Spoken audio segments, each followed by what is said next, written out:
함께 봉독하신 말씀 디도서 2장 11절에서 15절 말씀 중심에서 능동적인 성도라는 제목으로 함께 말씀을 통해 은혜 나누기를 원합니다. 몇 주 전에는 건강한 성도라는 제목으로 그렇게 제가 기도하는 내용들을 이런 것이다라고 소개하다시피 설교를 드린 적이 있습니다. 그렇습니다. 건강한 성도, 육신도 건강하고 영혼도 건강하고 생활도 건강해야 된다. 그래서 늘 우리는 삶 속에서 내가 건강함으로 남도, 이웃도, 지역도, 교회도 건강하게 만들 수 있는 우리 모습이 되어야 되죠. 내가 만약에 어떤 확진자가 되었다면 남까지도 피해를 주는 그런 모습이 아니라 내가 면역성이 강해가지고 내가 그렇게 건강이 넘쳐가지고 나 때문에 주변 사람들, 우리 교회 공동체도 건강하게 만들 수 있는, 내가 병들어 남을 병들게 하는 자가 아니라 내가 건강함으로 남도, 교회도, 가정도, 지역도, 나라도, 민족도 건강하게 만드는 우리 그런 역할들이 되어야 될 것을 말씀을 상고한 적이 있습니다. 오늘은 능동적인 성도인데 능동적이라고 하는 것은 다르게 보면 수동적인 말의 반대다 이렇게 말할 수가 있죠.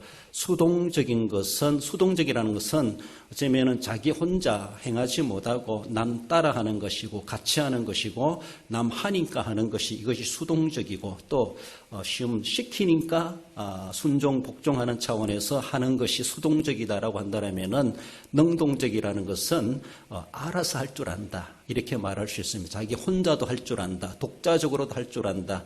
누가 뭔가 하라 해서 하는 것이 아니라 자원해서 할 줄 아는 것이 능동적이다 이렇게 말할 수 있습니다. 다른 영향을 받지 않고 자기가 소견에 하고 싶은 그런 소신을 따라서 뜻을 따라서 행할 줄 아는 것, 행하는 것, 그것이 바로 능동적이다라는 겁니다. 외부의 영향, 다른 사람의 영향, 다른 어떤 환경을 탓하지 않고 그럼에도 불구하고 하고자 하는 일에 대해서 스스로도 행할 줄 아는 이것이 능동적인데 우리는 수동적인 것도 필요하지만 수동적인 것보다 능동적인 우리가 성도가 되어야 된다는 것. 능동적인 사람은 수동적인 일도 잘 해냅니다. 그런 수동적으로 훈련되고 습관화된 사람은 능동적으로는 못할 수가 있습니다. 남 따라하는 건 잘하고 남 같이 하는 건 잘하는데 그 사람 혼자 앞에 세워놓으면은 어디로 가야 될지 무엇을 어떻게 해야 될지 우왕좌왕하고 제대로 일이 진행이 되지 못하는 것을 볼 수가 있죠. 물론 사람마다 달란트와 은사와 다 하나님이 주신 분량대로 쓰기 때문에 하실 수 있기 때문에 앞에 세워놓아야 일을 잘하는 사람이 있고 뒤에 있어야 도리어 또 유익하고 잘하는 사람이 있기도 합니다.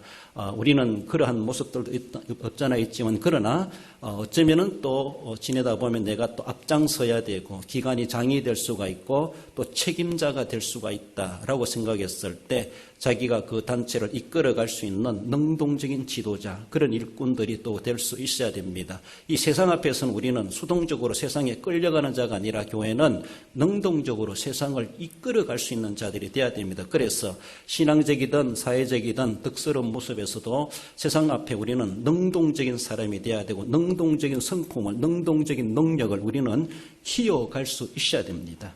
남들이 하라는 대로 하는 것이 아니라 그것이 옳다 그러다라는 것을 분명하게 내세울 줄 알아야 되고 핍박이 있다 할지라도 복음을 전할 수 있고 전도할 수 있는 이런 것이 돼야 되죠. 하지 마라 한다고 안 하고 못하라 한다고 못하고 이런 것이 아니죠.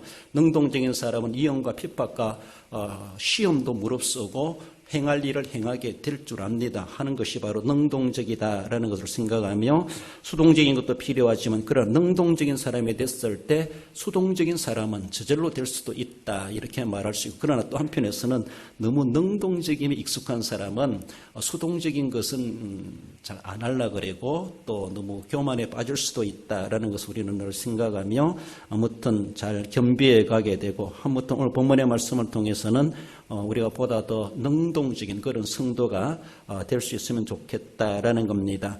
비공식적이나 개인적이다라는 말을 할 수 있죠. 여러분들 공식적으로는 공개적으로는 잘할 수 있습니다.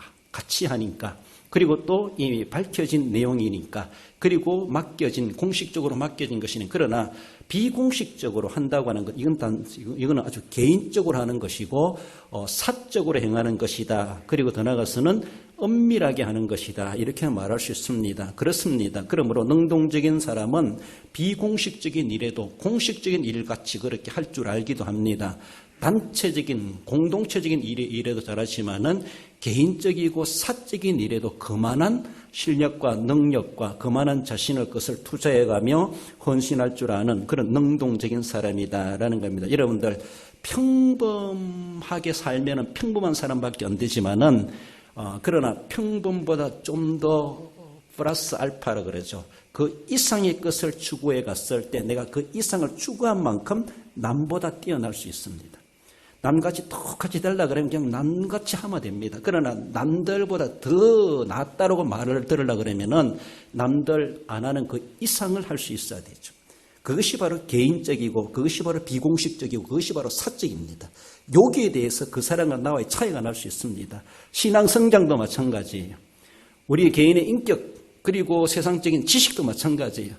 남들 놀 때 놀면 안 돼요. 남들 놀 때 일해야 되고 남들 놀 때 공부해야 되고 남들 놀 때 기도해야 되고 남들처럼 똑같이 하면 남들밖에 안 되지만은 그들보다 더 한 걸음 더 나가고 더 빨리 일어나고 더 할 것을 더 하고 했을 때 평범한 그 이상이 될 수가 있다. 이것을 우리 주님도 우리에게 요구하고 계시다는 것을 우리는 생각하면 이것이 바로 능동적인 성도는 그렇게 할 줄도 안다라는 것을 말씀을 상고해 봅니다. 본문으로 돌아와서 능동적인 성도를 세 가지로 나누고 싶은데 먼저는 경건의 활동을 말하고 있습니다.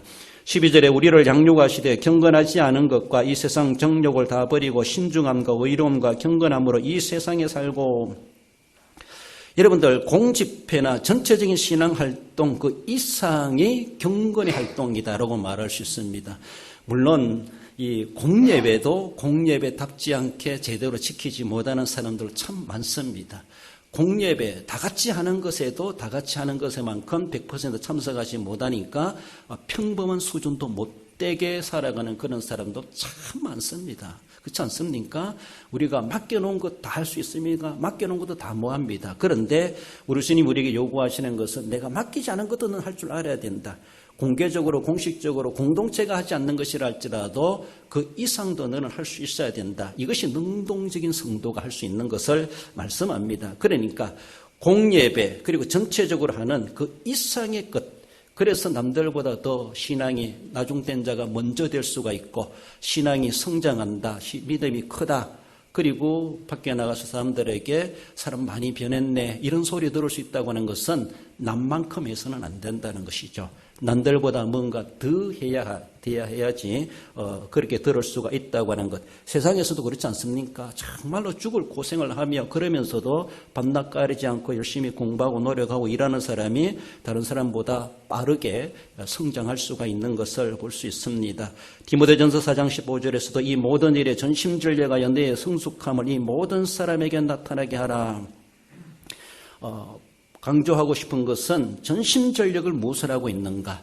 공적으로 공식적으로 하는 일에도 우리가 최선을 다할 뿐만 아니라 그것은 아주 평범한 것이고 그것은 아주 기본적인 것이고 자기의 성숙함을 위해서 내 스스로가 더 전심전력한다는 것. 우리 학생들도 자기가 미진한 과목, 미진한 부분에 대해서는 비싼 과외를 받으면서도 공부를 하지 않습니까? 학교에서 다 터득하지 못하는 것을 다 따라가지 못하는 미흡한 것들을 과외 선생님을 통해서라도 사적으로라도 그렇게 자신의 부족함을 채워가고 하려고 그렇게 하는 것을 볼 수 있습니다. 그래야만이 그 수준을 따라갈 수가 있고 그 수준을 유지해 갈 수가 있기 때문에 그러하기도 합니다. 일반적으로 똑같이 하는 수준 가지고는 못 따라가고 안 되기 때문에서라도 과외를 한다라는 것을 우리가 볼 수 있는데 우리 신앙적인 모습에서도 마찬가지죠. 그저 교회가 그렇게 하니까 그 정도는 참석한다. 이건 아주 평범한 것이고 이것은 아주 정상적인 모습인데 그 이상을 우리가 할 줄 아는 것이 능동적이다. 이렇게 말하는 겁니다. 이미 말씀드린 것처럼 그 정도도 못 하시는 분도 많습니다. 제가 오늘 말씀을 강조하는 것은 이 정도는 아주 기본이고 조금 더 달리는 말에 채찍을 가라고 말하는 것은 그 이상을 요구하는 그런 설교가 되겠다라는 것을 생각하는데 오해는 말아주시기 바랍니다. 여러분들 정말로 새벽기도 철저히 하신다 할지라도 정말로 내가 내 개인 기도는 얼마나 하는가라고 생각해야 돼요. 함께 새벽기도 하니까 기도에 나오는 것은 아주 평범하다고 말할 수 있습니다. 물론 평분도 못하신 분도 많겠지만 그러나 더 나아가서는 그것은 기본이고 그 위에 플러스 알파 그 위에 내가 내 개인의 기도 생활이 더 있는가? 이것이 없으면 그저 평범한 수준에 불과한 것입니다. 그렇습니다. 그래서 어떤 사람은 금식을 작정하기도 합니다. 지지난주에도 우리 고난주간을 지내면서 그래도 내가 몸으로라도 한번 주님의 고난을 겪어봐야지 한 끼라도 금식을 시도해 보신 적 있습니까? 우리는 배고파서도 일 못하니까 일을 해야 되기 때문에 내가 언제 금식하며 밥 굶어가며 그렇게 하루를 지내겠어? 그러니까 주님의 고난주간도 없고 고난도 없고 일단 우리가 먹고 살아야 되기 때문에 일해야 되기 때문에 그날 하루 일 안 하면 어떻습니까? 그렇지 않습니까? 그날 하루 좀 우리가 배고라 가면서도 육신적으로도 일부러 고행할 필요 없지만은 다른 기독교, 다른 천주교나 뭐 다른 종교, 기독교를 빙자한 그런 데서는 일부러 몸으로 고행을 하려고 그러면서도 주님의 고난에 참여해 보려고 하는 그런 행동들, 그런 액션들을 취하는 것을 볼 수가 있습니다. 그게 다가 아닌데 그럼 우리는 때로는 그런 것도 필요하기도 하다는 것이죠. 때로는 내가 일부러라도 내가 금식하며 주님의 고난을 묵상하며 몸으로 내가 굶주림을 느껴봐야지. 그러면서 몸의 아픔을 그리고 힘든 것을 느껴보면서 주님의 고난에 참여하고자 하는 그런 정신 자세가 필요하다는 것이죠. 정신뿐만 아니라 실제적인 삶에 적용해 가는 것도 필요하다라는 겁니다. 그래서 그것만이 아니라 어떤 절박한 문제를 두고 하나님 앞에 남다른 기도를 하기 위해서 금식하기도 하고 금식한다고 하는 것은 생명을 걸고 기도한다는 의미를 가지고 있습니다. 그렇습니다. 작정 기도하기도 합니다. 그렇습니다. 우리가 오늘도 구역장 건찬을 찬양하셨지만은 할 수 있으면은 이 시간 또 성령의 감동돼 찬양하실 분이 있으면 나오셔서 찬양하세요라고 한다면 과연 나오실 수 있는 분이 있을까? 뭐 성령의 감동 안 된 사람이 아무도 없으니까 안 나오실 수 있겠지만은 그래도 나 순서는 안 맡았지만 순서는 아니지만은 준비 계획된 건 아니지만은 지금 막 하나님께서 나로 찬송하고 하게 하신다라고 막 이런 것이 있더라면은 그런 것이 있어야 된다는 거죠. 그런 것이. 그래서 미리 약속한 건 아니지만은 진행자에게 말해준 건 아니지만은 하고 싶다. 혹여나 그렇게 허락해 준다라면은 제가 이 시간 찬양하고 싶습니다. 사람들에게 보이기 위한 것이 아니라 내 영이 하나님을 찬양하고 싶어하는 그런 심정을 굳이 그렇게 억누를 필요가 없어가지고 허락이 된다라면은 예배에 덕이 되고 또 방해가 안 된다면은 그래서 찬양할 기회를 주신다면 내가 하고 싶습니다. 이렇게 자언할 줄 아는 것 그렇지 않습니까?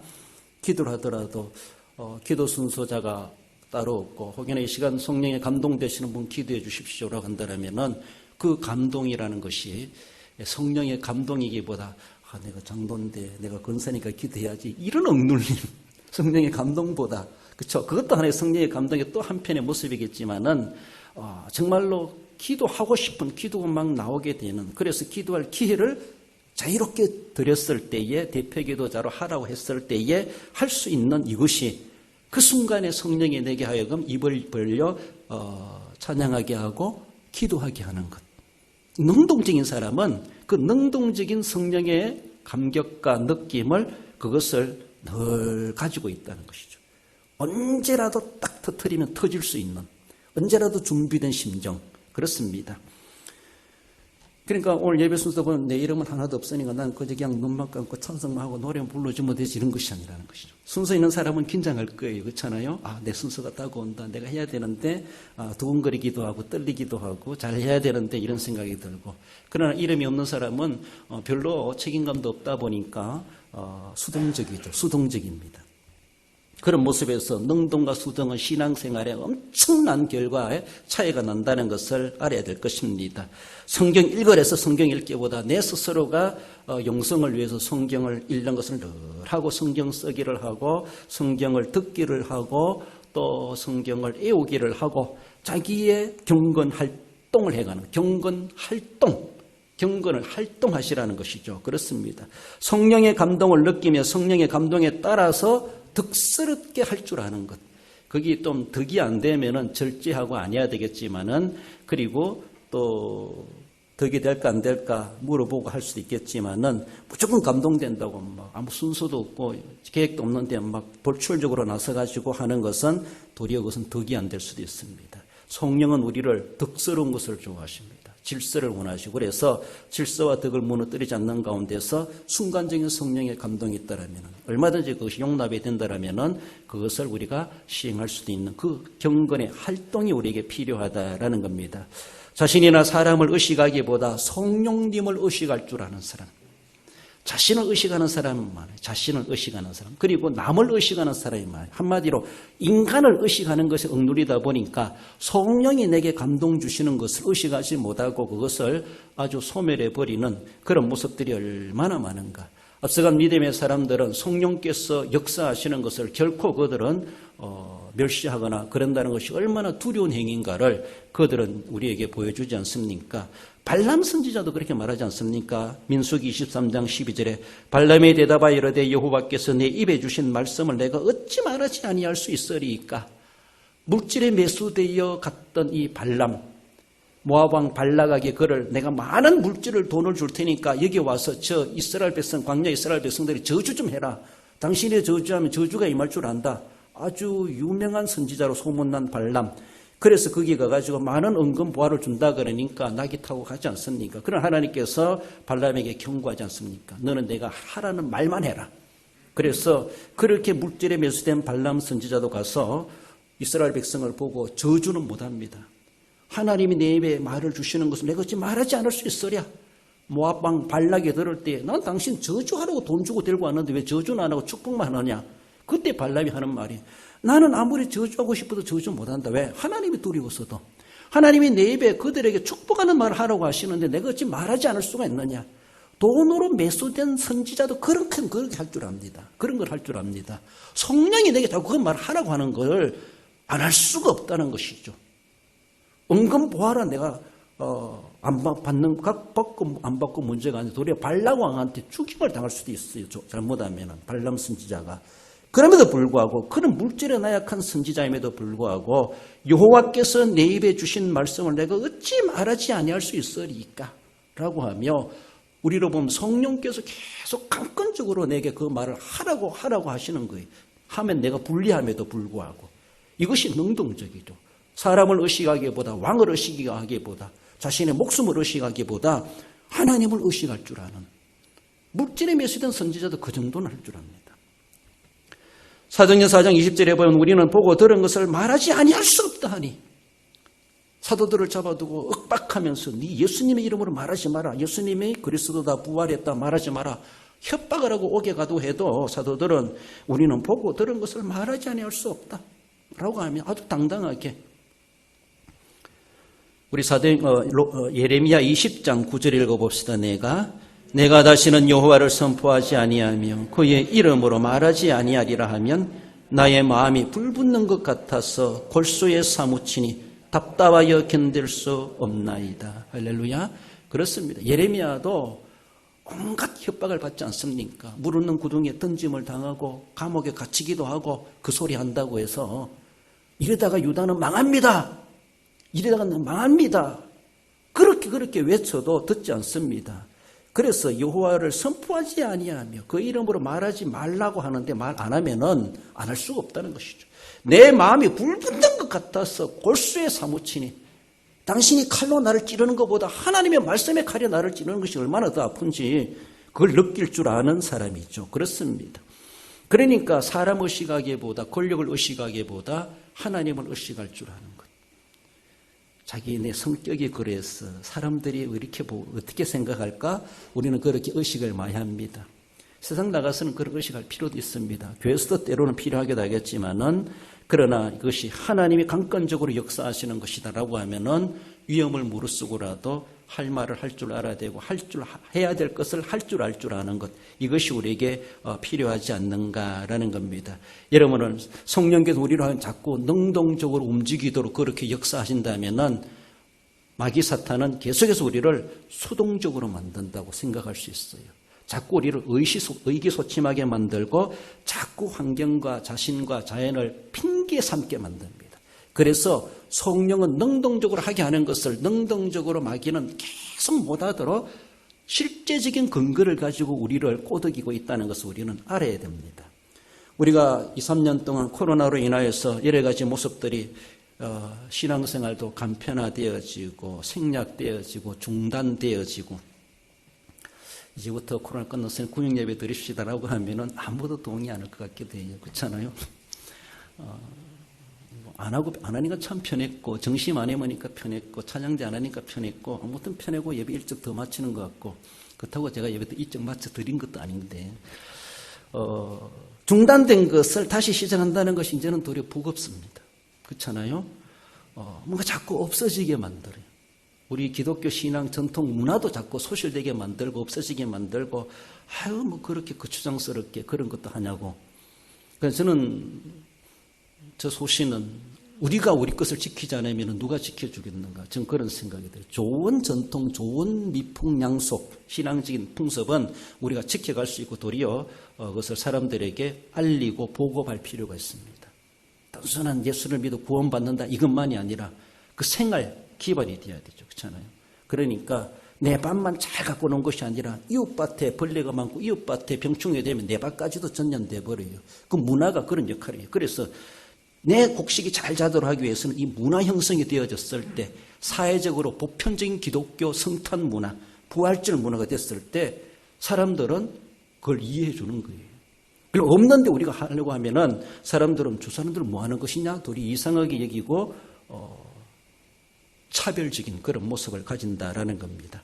그러므로 코로나가 있든지 뭐가 있든지 우리가 할 수 있는 것에 대해서 언제든지 능동적인 사람은 코로나 팬데믹이 있다 할지라도 팬데믹이 풀렸다 할지라도 정말로 할 수 있는 것은 우리가 언제든지 할 수 있어야 돼요. 딱 열리면은. 그렇잖아요. 그러나 수동적인 사람은 계속해서 더 수동적이 되어지게 되고 더 안 하고 싶어지고 이런 모습들 계속해서 마귀는 우리로 하여금 한 가지 한 가지 잠식해 버려서 우리에게서 빼앗아가 버리고 우리에게 그것이 없어지게 만들고 있다. 그것이 우리의 경건 활동에까지마저도 그렇게 하고 있고 우리가 계속해서 어쩌면 다 잠식되어 버리고 그가 다 빼앗아 가버리는 것들이 우리에게도 계속해서 진행되고 있다고 하는 것을 우리는 알아갈 수 있어야 됩니다. 그런 것에 대해서 내가 너무 지금 많이 마귀한테 양보하고 있는 것은 아닌가. 양보한 만큼 우리가 가진 것이 뭐 있나요? 우리 자리만 계속 빼앗기고 있는 것은 아닌가라고 하는 것을 우리는 생각하며 경건 활동에 대해서 남다르게 기도 시간 가지고 남다르게 말씀을 연구하고 설교를 또 제3 듣고 또 그것을 기도하고 그 말씀을 되새기며 실천해 보려고 하는 여러분들 남들만큼 해서는 성장할 수 없습니다. 전심전력하여 능동적인 신앙인이 되기 위해서는 남다르게 해야만이 남다르게 한 만큼 내게 효과가 있다는 것을 우리는 알아야 할 것입니다. 본문에서는 바로 그런 모습을 우리에게 경건활동에 대해서 능동적인 성도가 되라 말씀하십니다. 나아가서는 드리고 싶은 것은 선교활동에 대해서 능동적인 성도가 되어야 될 것을 말씀합니다. 14절에 그가 우리를 대신하여 자신을 주심은 모든 불법에서 우리를 속량하시고 우리를 깨끗하게 하사 선한 일을 열심히 하는 자기 백성이 되게 하려 하심이라. 모든 불법에서 속량하고 깨끗하게 하사 그래서 선한 일에 열심히 있는 사람이 되기를 원한다라고 하는 것. 선한 일을 열심히 하는 그 사람, 선한 일 그 자체가 바로 또한 선교한 일을 빼놓을 수가 없는 것이죠. 그 앞에 속량받고 깨끗하게 된 사람이 선한 일에 열심히 하는 자가 될 수도 있다. 이 순서를 그렇게 말해볼 수도 있습니다. 그렇습니다. 이것을 하나님은 우리를 향하여 요구하시는 것이 너는 선한 일에 열심히 있는 자가 되어라 라고 하는 것을 요구하신다는 것이죠. 그 선한 일은 하나님 일을 가리키는데 하나님의 일을 가리켜서 우리는 구령사업이다 이렇게 말해요. 영혼 구원 사업이 구령사업이다 이렇게 말하죠. 디모데전서 2장 4절에 보면은 하나님은 모든 사람이 구원을 받으며 진리를 아는 데 이르기를 원하시느니라. 모든 사람들이 죄인인데 모든 사람들이 주님의 속량함을 받고 깨끗함을 받고 구원받으며 진리를 아는 데 이르기를 원하시느니라. 하나님 그걸 그토록 원하십니다. 그래서 예수 그리스도 이 땅에 보내셨고 중보자로 우리를 위해서 희생의 대속의 제물이 되게 하셨습니다. 그러므로 이제는 우리는 거기에서 멸망받을 수밖에 없는 모든 사람의 죄를 범하여서 하나님의 영광에 이르지 못할 우리들인데 하나님은 그러나 이제는 예수님으로 말미암아 모든 사람이 구원받으며 진리를 아는데 하나님 그토록 원하고 계시다는 것이죠. 그것을 위해서 이 땅에 사도들을 보내셨고 교회를 세우셨고 지금까지도 그 은혜의 유효기간을 두시고 주님 재림하지 못하시고 안 하시고 지금도 우리에게 그 사명을 맡겨주셨습니다. 그래서 선교를 빼놓을 수가 없다. 우리 신앙생활 전체가 다 선교라는 말로 그렇게 대변해 볼 수가 있습니다. 전도 대상자를 삼고 날마다 기도한다는 것, 이것은 능동적인 행동입니다. 능동적인 것. 내가 전도할 사람을 두고 기도하지 못하고 있다. 그것은 아주 평범 이하의 모습일 수밖에 없습니다. 남다르게 내가 전도하는 것. 교회가 전도하는 이 마을 공식적으로 하는 마을들도 있습니다. 그거 말고 그러면서도 그 마을에 있는 사람이 내가 개별적으로, 내 개인적으로 내가 내 전도 대상자로 삼고 그를 위해서 마음에 품고 기도한다는 그 자체가 능동적인 선교활동입니다. 능동적인 선교활동. 전도에 늘 힘쓰는 활동. 자기 전도 대상자를 위하여서 무엇인가 자신의 시간을 드리고 자신의 몸을 드리고 자신의 물질을 아끼지 않을 줄 아는 것. 교회에 공식적으로 내가 선교 헌금하는 것, 이거는 평범한 일입니다. 교회가 뭔가 선교지에 가서 우리가 함께 단기 선교 활동을 한다. 이건 또 평범한 일이라고 말할 수 있습니다. 그러나 앞에서 말씀드린 개인적으로, 비공식적으로, 사적으로 이것이 능동적. 다 함께 하는 것은 좀 더 쉬울 수 있습니다. 그것도 안 되는 사람도 없잖아요. 있을 수 있는데 정말로 능동적인 선교 활동은 다 하니까 하는 것이 아니라 다 하는 그 기본, 그 이상에 대해서 비공식적으로, 사적으로, 개인적으로, 개별적으로 남들이 모를 정도로 할 수 있는 것. 이 자체가 능동적인 선교 활동이라는 것이죠. 능동적인. 교회도 늘 하는 것뿐만 아니라 계속해서 더 확장적인 그런 모습에서 능동적인 선교 사업이라든가 선교 활동이라든가 선교 후원이라든가 이런 것들도 교회 차원에서 해야 되겠지만은 거기에 대해서 만족하지 못할 수 있습니다. 우리 개인적으로는. 그래서 자기 개별적으로 더 후원자가 있을 수 있고 자기 개별적으로 사적으로 또 가정적으로 또 공개되지 않게 비공식적으로 선교에 후원하고 협력하는 그런 일들이 우리에게 있는가라는 것입니다. 그렇습니다. 이런 모습들이 우리에게 있어야 된다는 것이죠. 그러니까 자기 시간을 드리는 거예요. 자기 시간을. 자기 몸을 선교를 위해서 드리고 자기 물질을 드리는 것이죠. 자기 물질을. 내가 교회에 선교 헌금하는 것은 공식적입니다. 공식적인 그만큼이나 사적으로 내가 할 수 있다라면은 얼마나 귀한지 몰라요. 공식적으로 하는 만큼 사적으로도 할 수 있어야 되는 것이 아닌가 이런 생각이 들어요.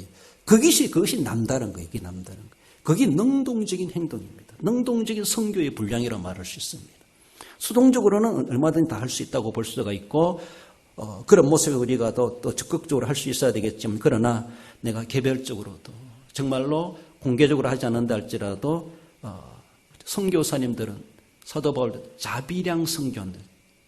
교회 부담을 주지 않고 파송교회 부담을 주지 않고 어떻게 하든지 물질적으로 부담을 덜 주고 그리고 자기가 천막을 만들어가면서 자기가 밤낮 일을 해가면서 선교비 생활비를 받으면서 쉬운 말로 돈 벌어가면서 또 자기 선교에 활동하고 그래서 파송한 교회나 기도해 주는 게 물질적으로 그렇게 도움 그렇게 덜 받더라도 그들에게 부담을 덜 주더라도 어떻게 하든지 자비랑 선교하려고 사도 바울 애를 쓰지 않습니까? 자신이 달라고 할 수 있는 권한이 있지만은 그 권한보다는 자기가 열심히 자기도 인간적으로 육체적으로 일해가면서 선교 자비랑 선교를 한다라고 말하는 것처럼 앞서 있는 선교사는 자비랑 선교의 정신이 필요하다면은 후원한 우리들은 자비랑 선교 후원자가 되어야 된다는 것이죠. 자비랑.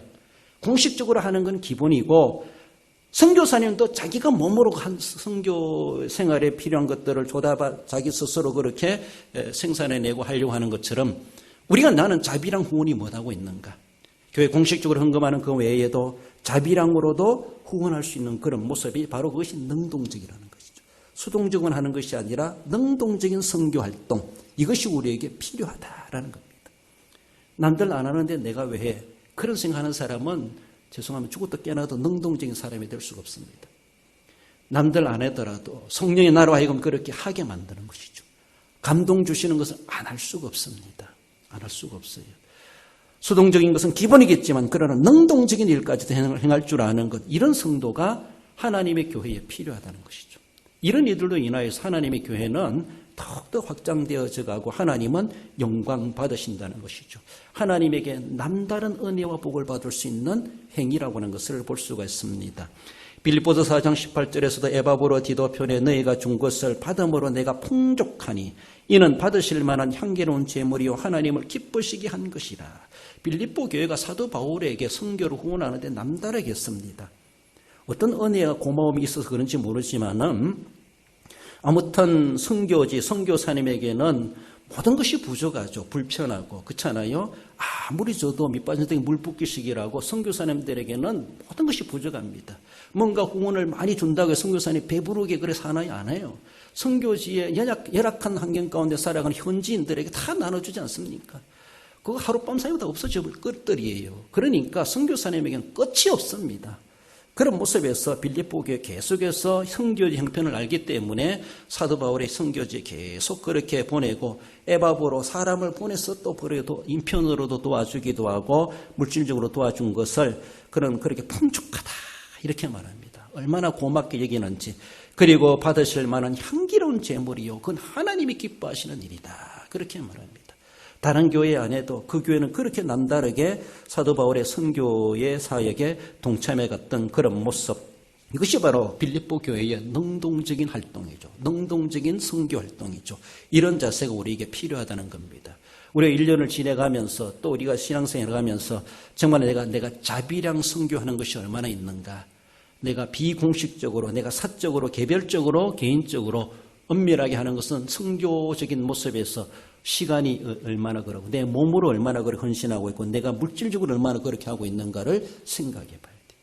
이것이 없다라면은 우리는 너무나 수동적인 신앙생활, 너무 타성에 젖은 신앙생활, 틀에 박힌 신앙생활 그런 모습이 계속 전철될 수밖에 없다는 겁니다. 능동적인 성도는 자기네 개인의 경건 활동뿐만 아니라 선교는 이 세상에 주님 오시는 그날까지 존재하는 겁니다. 그것을 위해서 교회가 있는 겁니다. 선교하지 않는 교회는 교회가 아니다 이렇게 말합니다. 선교하지 않는 교인은 교인이 아니다 이렇게 말할 수 있습니다. 우리도 선교를 받아서 내가 교인이 되었습니다. 내가 신자가 되었습니다. 선교하니까 교인이 되더라는 것이죠. 전도하니까 안 믿을 사람도 전도하여 예수님 믿게 되더라는 것이죠. 그렇지 않습니까? 생판 모르고 살아왔던 수십 년간 살아왔던 그런 청년들 그런 사람들도 캠퍼스에 전도를 하니까 그들이 믿더라는 것이 믿고 목사가 되지 않습니까? 그런 모습들. 선교로 인해서 우리도 선교받아 구원받았고 그래서 내가 선교할 때에 나로 인해서 내가 적어나마 그렇게 헌신해가는 그런 것들이 한 영혼을 구원하는 데 엄청난 매개체가 되고 있다고 하는 걸 생각할 때 공식적으로도 하지만 그러나 비공식적으로도 수동적으로 하지만 그런 능동적으로도 할 줄 아는 것. 그것은 어느 누구 통계해주고 알아주는 건 아니지만은 그런 우리 주님이 아신다는 것이죠. 하나님이 기뻐하시게 할 것이라 하나님을 기쁘시게 하는 것이라고 말하는 것처럼 우리가 교회를 통해 하는 것도 기뻐하실 하나님의 일이지만 그러나 그 이상으로 정말 그만한 분량만큼 또한 비공식적으로도 내가 할 수 있으면은 이것이 바로 능동적인 선교활동 이것도 우리가 할 줄 알아야 될 것을 말씀합니다. 마지막으로 능동적인 성도는 봉사활동에서 그만큼 능동적이어야 될 것을 말씀합니다. 15절에 너는 이것을 말하고 건면하며 모든 권위로 책망하여 누구에게든지 업신여김을 받지 말라. 디도도 목회자죠. 사도 바울이 디모데만큼이나 그렇게 아끼고 사랑하는 제자라고 말할 수가 있습니다. 그래서 하나의 목회 서신 디모데 전후수뿐만 아니라 디도도 목회자로서 사도 바울이 그에게 건면해 주는 그런 말씀이기도 합니다. 그래서 누구든지 너를 업신여기지 않게 업신여김을 받지 말라 그렇게 건면해 주고 있습니다. 한 사람의 어린 나이 지도자로서 교회를 이끌어가는 지도자로서 사람들이 업신여김을 받지 않도록 하라 그렇게 가르쳐주는 것 누구에게나 해당되는 말씀임을 볼 수가 있죠. 업신여김을 받는다, 경멸한다, 멸시한다, 무시한다, 하찮게 여긴다 이런 것입니다. 우리를 누가 하찮게 여기지 않도록 내가 업신여김을 받지 않으려고 하면 어떻게 해야 될 것인가? 그 비결이 무엇인가? 우리는 그것을 고민해 봐야 되죠. 그렇습니다. 업신여김을 받지 말라고 하는데 어떻게 업신여김을 받지 않을까? 세상적으로 남들보다 많이 공부를 했든지 아는 것이 많든지 뛰어난 뭔가 특기가 있든지 이러면은 업신여김을 덜 받게 되는 것을 볼 수가 있죠. 남들만큼 안 되니까, 남들만큼 못하니까, 남들만큼 모르니까 우리가 무시당할 수가 있고 업신여김을 당할 수가 있다라는 겁니다. 그렇습니다. 다른 것도 다 그렇습니다만은 우리가 살아가면서 정말로 자기 몸을 사리고 자기 것을 아끼고 인색하고 공색하게 살아갈수록 사람들은 도리어 우리를 멸시할 수가 있습니다. 경멸이 이길 수가 있습니다. 그래서 가진 것이 더해, 가진 사람들이 더해 라고 이렇게 말하는 것처럼 우리가 가진 것에 대해서 도리어 가진 것 때문에 도리어 다른 사람들에게 그만큼 베풀지 못하니까 그런 소리를 들을 수도 있다라는 것을 우리는 생각해 봅니다. 그러므로 이는 자기가 자기 몸이나 자기 시간이나 자기 물질로 자기를 위해서만 이기적으로 사용하다 보니까 사람들에게 무시함을 당할 수 있는, 업신여김을 당할 수가 있습니다. 여러분들 막 베풀어 보세요. 그냥 막 줘보세요. 사람들이 나 좋아하지 나를 무시할 사람 아무도 없습니다. 그렇잖아요? 그 사람의 필요를 도와주세요. 말벗이 되어주든지 시간을 할애해 주든지 그리고 물질적으로 도와주든지 내 몸으로 가서 일을 해주든지 내 것을 가지고 나를 위해 사용하지 말고 자기 몸, 자기 시간, 자기밖에 모르는 사람은 아무리 실력 있고 아무리 능력 있고 아무리 공부 많이 했어도 업신여김을 당합니다. 그러나 자기를 위한 것이 아니라 자기 것을 가지고 이웃을 위해서, 남을 위해서 계속 베풀어 주려고 해보세요. 없으면서도 있는 것처럼 막 베풀어 보세요.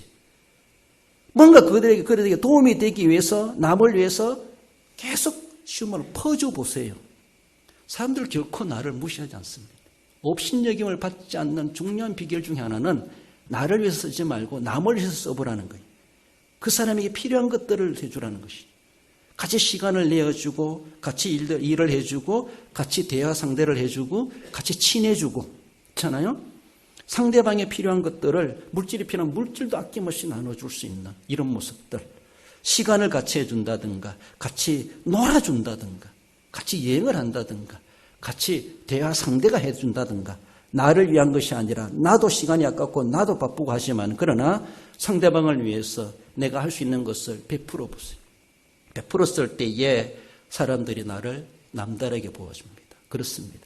자기 것만 움키고 자기 것으로만 생각하다 보니까 그러나 제대로 사람들에게 인정받지 못하고 가졌으면서도 도리어 가지지 못한 자 맛도 못하게 그렇게 업신여김을 받을 수가 있다라는 겁니다. 우리는 분명히 하나님 앞에 섬겨갈 수 있는 그런 모습이 되어야 되는데 잠언서 22장 6절에 말씀해 주는 것처럼 마땅히 행할 길을 아에게 가르치라. 그리하면 늙어도 그것을 떠나지 아니하리라. 마땅히 행할 길이 엄청나게 많죠. 우리 계속해서 마땅히 행할 길을 제대로 배우지 못하고 가르치지 못하니까 정말로 늙어서도 그것을 떠나버리고 사는 삶, 그것을 전혀 익숙하지 못하고 도리어 나이 들어도 그것이 낯설어지는. 그래서 사람이 살아온 습관을 무시하지 못한다. 그 환경을 무시하지 못한다. 이렇게 말하는 것처럼 그건 은혜로 깨뜨려야 되죠. 은혜 받아 깨뜨려야 되죠. 은혜 받아 변화되어야 되죠. 그러니까 타성에 젖어 있고 전통에 젖어 있고 그렇게 살아왔으니까 그것이 다인 줄 알고 살아가는데 마땅히 행할 길은 엄청나게 많겠지만 그러나 긍정적인 활동, 능동적인 활동들 이런 봉사적인 모습에서 정말로 그렇게 베푸는 그런 삶을 우리에게 필요합니다. 여러분들 우리 주부 앞에도 나오지만 우리 교회가 표상하고자 하는 그게 뭐예요? 기도하는 교회, 교육하는 교회, 선교하는 교회, 봉사하는 교회. 그렇죠? 제가 올 때부터 주부에 계속 실어놨는데 얼마나 의식하고 계신지 모르겠어요. 기도하는 교회인가 교육하는 교회, 선교하는 교회, 봉사하는 교회가 되자. 이것이 우리에게 표상입니다. 우리 교회는 기도하는 교회입니다. 뭐 다른 말 굳이 붙이지 않아도 우리 교회는 차세대를 양육하는 그런 교육하는 교회입니다. 차세대뿐만 아니라 내가 교육받는 사람이고 교육하는 사람이고 교육이 있는 교회, 선교하는 교회, 봉사하는 교회. 이 봉사라는 말을 실제로 쓰고 싶은 말은 저는 섬기는 교회 이런 말입니다. 그래서 말 맞추자 보니까 봉사란 말 써놨는데 한자가 돼 있으면 좋겠다. 그래서 섬기는 교회입니다. 사실은 봉사하는 교회란 말은 섬기는 교회입니다. 그게 우리가 섬김을 받는 교회가 아니라 섬겨주는 교회, 섬기는 교회 된다는 것이죠. 우리가 뭐 있다고 뭐 섬기겠는가라고 말하지만은 있는 것 자체만으로 섬기면 돼요. 없는 걸 가지고 섬기라 말하지 않습니다. 내가 못하는 걸 하라고 하지 않습니다. 내가 할 수 있는 그 범위 내에서 하나님 주신 은사 달란트대로 그 분량대로 내게 건강 주시는 대로 내게 물질 주신 그만큼 하나님 앞에 우리는 하나님께도 섬기고 지역사회를 섬기고 섬기는 것, 섬기는 교회를 표상하고 있다는 것이죠. 계속해서 뭔가 도움을 받고 후원을 받고 뭔가 섬김을 받으려고 하는 그런 자세는 주님의 가르침의 정신 자세가 아니라고 볼 수가 있습니다. 물론 어렵고 힘들 때는 도움을 받을 줄도 알고 후원받을 줄도 알고 또 그렇게 사람들에게 도움을 요청할 줄도 알아야 됩니다. 그것이 겸손한 자세라고 볼 수가 있습니다. 그러나 할 수 있으면 우리가 그런 어려운 형편 가운데서도 도와줍시다. 그래서 삼척 울진 불났을 때 우리가 적어나마 그래도 구제 헌금 좀 합시다. 우리도 보릿고개 넘기면 힘들지만 그래도 하기도 하고 또 지역사회를 위해서 지역연합회를 위해서 또 지역민들을 할 수 있으면 우리가 할 수 있는 범위 내에서 더 나아가서는 힘에 지나도록 할 수 있으면 얼마나 좋겠는가 그런 생각도 해봅니다. 그렇습니다. 날마다 우리가 마땅히 행할 길이 무엇인가, 마땅히 행할 길을 내가 지금 늙어서도 하고 있는가라고 볼 때에 나이 들어도 못하고 있다고 하는 것은 제대로 그것을 내 생활에 능동적으로 받아들이지 못하고 실생활에 내가 그렇게 익숙하지 못하니까 이래 수십 년 지내와도 거기에 대해서 낯설어지고 하는 것이 이상해져지고 안 하는 것이 도리어 정상적인 것처럼 보여지는 그런 모습들이 얼마나 많겠는가 그런 생각이 들기도 합니다.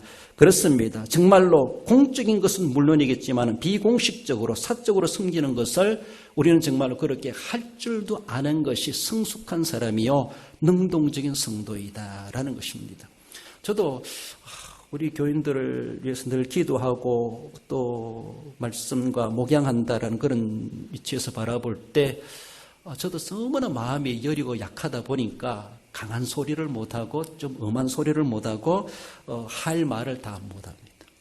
이것이 주님 앞에 가면 제가 책망받을 건수 중에 하나가 아니겠는가 그런 생각을 해보기도 합니다.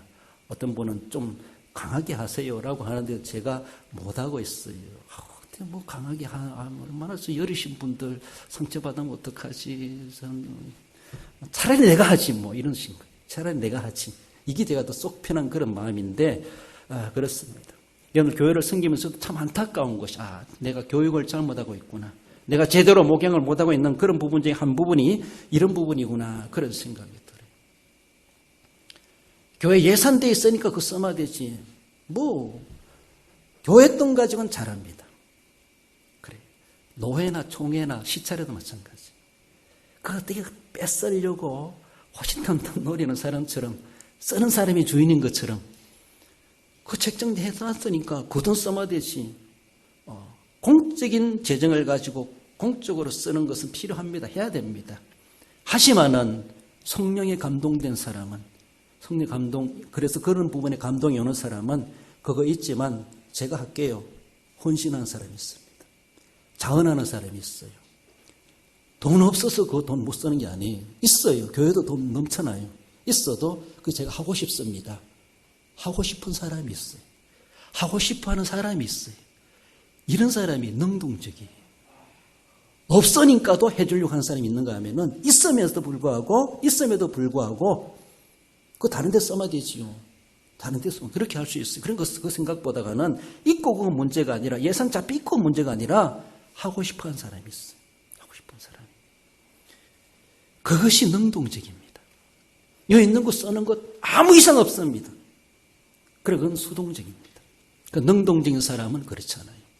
성령의 감동이 있어요. 그래서 공적인 것 이런 것보다도 자기의 사비를 털 줄 알아요. 거기에 대해서 공적으로 공적인 일에 공적인 돈을 써야 되는데 공적인 일을 하면서도 자기 사비로 되고 싶은 사람이 있어요. 이것이 능동적인 성도입니다. 물질적인 관점에서 바라볼 때 그렇습니다. 기관에 회비를 냈으니까 단체 회비를 냈으니까 그 회비 모아놓은 거 써야 되지. 그건 얼마든지 할 수 있습니다. 할 수 있는데 그러나 그거 있어도 또 어떤 순간적인 모습에서 자기가 하고 싶어하는 사람이 있어요. 헌신하는 사람이 있어요.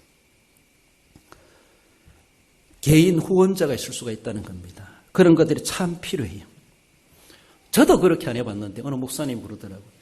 자기가 장례식을 해가지고 100만 원을 주더래요. 죄송해요. 저는 100만 원 받아본 적도 없었는데 저도 뭐 아버지도 장례식 해봤지만은 그저 수고했습니다 목사님 사례금 드릴 정도로 몇십만 원 정도 이런 건데 100만 원 그분이 난 생각할 때 어떤 마음으로 준 사례비로 준 것이 아니라 그저 감동해서 준 것이 아닌가. 100만 원 준 거를 목사님 줬는데 사모님 알아가지고 반티기를 했다 그러더라고요. 들켜가지고 반 빼앗겠다 이렇게 말씀하시는데 그렇게 하는 사람도 있구나. 저도 그래 못 해봤어요. 못 해보는데 장례식 진례했다고 100만 원을 주느냐? 우리의 수준에서는 조금 과할 정도로 그렇게 느껴지기도 합니다. 그 사람이 뭐 정신 나간 사람이고 뭐 장례비 많이 돌아가지고 뭐 그렇게 할 수 있겠습니까? 있다고 없다고 그런 문제가 아니라 그렇게 할 수 있을까? 그래요. 그렇게 감동이 되고 그렇게 하는 사람이 있어요. 계산 따지지 않습니다. 따지지 않아요. 뭔가 예산이 있으니까 쓰는 것이 아니라 있어도 자기가 협찬하기도 하고 후원하기도 하고 거기에 대해서 능동적으로 자신의 활동을 할 줄 아는 사람이 있어요. 이 능동적입니다. 그렇습니다. 그러니까 노회나 총회나 시찰회나 교회나 공돈이 그걸 쓰는 것이 다가 아니라 그런 것들 물질적인 쓰면서도 자기 것 그리고 또 자기 물건, 자기 시간, 자기 차량, 자기에 있는 것, 자기가 할 수 있는 것 그것도 그렇게 하는 것 이상이 없지만 그러나 자기가 하고 싶다는 것이죠. 자기가 하고 싶은 게 있어요. 거기에 대해서 이것이 바로 봉사활동적인 모습에서 경건의 활동, 선교활동, 봉사활동 모든 부분에 대해서 앞에서 말씀드린 것처럼 비공식적이고 개인적이고 사적인 것 이것을 득스럽게 하나님 앞에 하나님이 기뻐하시도록 할 수 있는 그렇게 할 줄 아는 것이 능동적이다라는 겁니다. 일평생 동안 우리가 능동적으로 살아오지 못하면 수동적으로 길들여준 사람은 늙어도 그렇게 되느니라 이런 말을 할 수밖에 없습니다. 우리 마지막으로 성경 로마서 2장 28절 29절 읽어봅시다. 무릇 표면적인 유대인이 유대인이 아니요 표면적인 육신의 할례가 할례가 아니니라 오직 이면적 유대인이 유대인이며 할례는 마음에 할지니 영에 있고 율법 조문에 있지 아니한 것이라 그 칭찬이 사람에게서가 아니요 다만 하나님에게서니라. 무슨 말씀입니까? 초대시대에 할례를 받아야 되나 말아야 되나 이것이 심각한 문제이기도 하고 사도행전 15장의 사도들의 총회의 안건이기도 했죠. 유대인들은 유대 기독교인들은 이거는 수백 년 동안 우리 하나님 명하신 것이니까 유대인이 되기 위해서 할례를 받아야 되는 것이 율법적인 1번의 조항이었습니다. 이방인이랄지라도 내가 유대인이 되고 싶습니다. 할례만 받아라. 그럼 6월절에 참여할 수 있습니다. 얼마나 귀한 조건인지 몰라요. 그것이 하나의 표면적으로 드러나는 유대인입니다. 그래서 몸에 할례를 행한 사람은 다 유대인이다. 그러나 신약에 와가지고 할례를 안 받아도 된다. 구원에 대해서는 할례 안 받아도 영적인 유대인이 된다. 이것이 사도 바울의 가르침인데 전통적인 유대인들은 아니다. 할례도 받아야 된다. 계속 할례를 주장하는 거예요. 그래서 예루살렘 총회에서 할례는 해도 되고 안 해도 된다. 그렇게 나오지만은 오늘 본문에서도 표면적 유대인이 있고 이면적 유대인이 있어요. 할례는 몸에 할례하는 사람이 있고 마음에 할례하는 사람이 있어요. 표면적 유대인, 몸에 할례하는 사람은 수동적인 삶입니다. 그러나 이면적 유대인이요, 이면적 마음에 할례하는 사람은 능동적인 사람이다. 이렇게 말할 수가 있어요. 오늘 본문에서 로마서 2장에서 말해주는 것은 수동적인 유대인을 이야기하지 않습니다. 남들 다 하니까, 보편적으로 하니까, 그렇게 해야 되니까 그런 것들이 아니라 표면적 유대인이 표면적 할례가 아니라 할지라도 몸의 할례가 아니라 할지라도 마음의 할례를 했는가. 몸은 할례를 받았는데 마음으로는 할례 받지 못한 사람이 있어요. 교회는 나오는데 구원받지 못한 사람이 있어요. 교회는 다니는데 예수님을 안 믿는 사람이 있어요. 몸은 유대인인데 영적으로는 유대인이 아닌 사람이 있어요. 종교는 기독교인데 실질적으로 구원에 확신 없이 종교인으로 살아가는 종교인으로 살아가는 사람들이 있다. 이게 바로 표면적이고 이면적이라는 겁니다. 무엇이 중요한 것인가를 우리에게 말씀하고 있죠. 내가 대한교회 교인이다. 맞습니다. 실제적으로 대한교회 교인으로 사명을 감당해야 되죠. 그리고 이면적 유대인이 되는 것이죠. 그런 모습 속에서 많은 사람들이 그저 수동적으로, 표면적으로, 공개적으로 남들 하니까 하는 것은 그것으로 만족해버리는 그런 모습이 너무나 안타깝다는 사도 바울이 말해주는, 오늘 본문에서 말해주는 것은 그러니까 실제적으로 할례는 마음에 할지니 영에 있고 율법 조문이 있지 아니한 것이라. 이제 율법은 우리가 의식할 필요 없다. 복음이 의식해야 되죠. 그 칭찬이 사람에게서가 아니요 다만 하나님에게서니라.